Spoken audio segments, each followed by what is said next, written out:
Meanwhile, I would like to invite Shivam Verma from BCA 4th semester to present his presentation. Shivam Verma. आजादी की कीमत उन्हें पता होती है जिन्होंने गुलामी में जिया होता है। हम बड़े सौभाग्यशाली हैं कि हमें इस आजाद भूमि में जन्म मिला है। परम सम्मानीय डायरेक्टर सर, सभापति महोदय, निर्णायक मंडली, सबसे पहले सबको मैं शिवम वर्मा की ओर से सादर प्रणाम।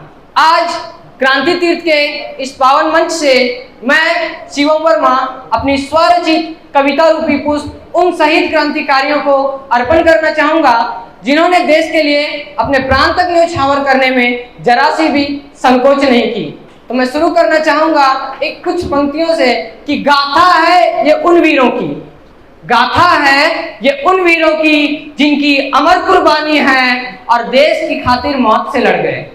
अरे देश की खातिर मौत से लड़ गए, उनकी अमिट कहानी है। और लिखा है जिन सब ने खून से इस देश के इतिहास को, लिखा है जिन सब ने खून से इस देश के इतिहास को।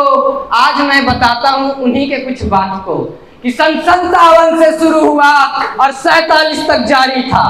सन 57 से शुरू हुआ और 47 तक जारी था।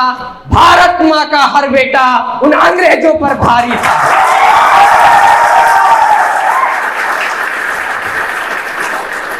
सन 57 से शुरू हुआ 47 तक जारी था। भारत माँ का हर बेटा उन अंग्रेजों पर भारी था। और 20 बरस के बुढ़े जरा सोचो, मैं इसलिए ये कह रहा हूं कि आज 20 वर्ष के लोग देश के नाम पर विदेश जाने को तैयार हैं। अपनी देश तरक्की के लिए जरा सा नहीं सोचते, वो कतरा जाते हैं। मैं फिर से कहूंगा कि 20 बरस के बुढ़े जरा सोचो, वो 80 का जवान था और अंग्रेजों को चीर के रख दे, वो कुंवर सिंह महान था।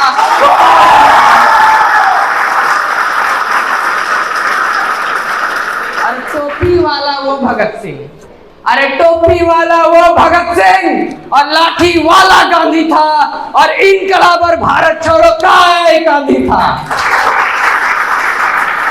अरे टोपी वाला वो भगत सिंह और लाठी वाला गांधी था, इनकलाब और भारत छोड़ो का गांधी था। और आजादी को सबसे पहले तब जिसने अपनाया था, अरे आजादी को सबसे पहले तब जिसने अपनाया था, आजाद हिंद की फौज को लेकर वो सबसे टकराया था। आजाद हिंद की फौज को लेकर वो सबसे टकराया था। और अंग्रेजों की गुलामी में भी, हाँ, अंग्रेजों की गुलामी में भी सिविल सेवा पास किया। अरे अंग्रेजों की गुलामी में भी सिविल सेवा पास किया, 4थी रैंक लाकर भी अपने पद को त्याग दिया, अपने पद को त्याग दिया। आज हम एक छोटी सी नौकरी के गुलाम बन जाते हैं। सोचिए वो अदम्य साहस, वो त्याग कितना बड़ा होगा जब ICS इंडियन सिविल सर्विसेज का 4था रैंक त्याग दिया। मैं फिर से दोहराऊंगा कि अंग्रेजों की गुलामी में भी सिविल सेवा पास किया और 4थी रैंक लाकर भी अपने पद को त्याग दिया। और मौत हुई गुमनाम थी जिनकी, मौत हुई गुमनाम थी जिनकी, वो हमारे अभिमान है। और उनको भूल जाना तो आजादी का अपमान है, आजादी का अपमान है। और काला पानी उमर कैद, अरे काला पानी उमर कैद और फांसी पर थे झूल गए। अरे काला पानी उमर कैद और फांसी पर थे झूल गए। हम इतने कायर बन बैठे उन वीरों को भूल गए, उन वीरों को भूल गए। वो लाल बाल पाल थे, वो लाल बाल पाल थे, वो तीनों कमाल थे। और उनको अलग करने को सारे अंग्रेज बेहाल थे, सारे अंग्रेज बेहाल थे। और नरम बट गए, गरम बट गए। अरे नरम बट गए, गरम बट गए, बट गए बूढ़े और जवान। एक तरफ थी सत्य अहिंसा, एक तरफ था शौर्य प्रमाण। और तुम जैसे ही कुछ लड़कों ने, हाँ, तुम जैसे ही कुछ लड़कों ने हॉस्टल में बम बना दिया और 1929 की असेंबली उसे एक बम से टहला दिया, उसे एक बम से टहला दिया। और 7 दीवाने पटना के भी सीने पे गोली खा गए। मौत हुई गुमनाम है उनकी, पर वो भी तिरंगा लहरा गए, और वो भी तिरंगा लहरा गए, और वो भी तिरंगा लहरा गए।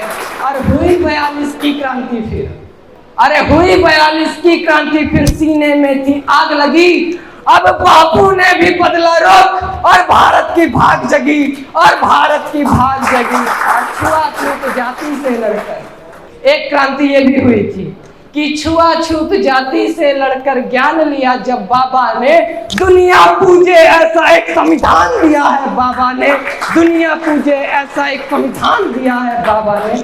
और जाते जाते अंग्रेजों ने, अरे जाते जाते अंग्रेजों ने फिर भारत को बांट दिया, और देश तरक्की के नाम एक और विश्वासघात दिया, एक और विश्वासघात दिया। और खून अगर ना खौला अब भी, अरे खून अगर ना खौला अब भी, खून नहीं फिर पानी है, और आजादी को माप रहे तुम, धिक्कार ये तेरी जवानी है, धिक्कार ये तेरी जवानी है। अब कुछ पंक्तियों के साथ मैं अपने कविता को विराम दूंगा कि कितने झूले फांसी पर, अरे कितने झूले फांसी पर, कितनों ने गोली खाई थी, कितने झूले फांसी पर, कितनों ने गोली खाई थी, एक कलम नहीं लिख सकता ये आजादी कैसे आई थी, ये आजादी कैसे आई थी। जय हिंद, जय भारत, भारत माता के, भारत माता के। भाई शिवम जी की जोरदार नारे।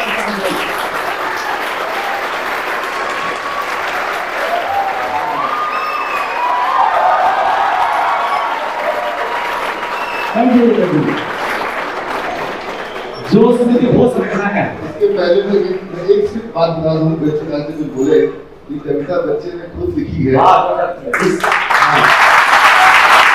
इस प्रतियोगिता में काव्य पाठ का भी मतलब समावेश है। आप लोकप्रिय कविताओं को पढ़ सकते हैं, विविध कविताओं को पढ़ सकते हैं, लेकिन दो बच्चे यहाँ आज ऐसी कविता पढ़ेंगे जिन दोनों बच्चों ने अपनी कविताएं खुद लिखी है। शिवम एक है और एक छात्र और है। हाँ, सौरभ, ये दोनों बच्चों ने अपनी खुद की लिखी कविता आज पढ़ रहे हैं।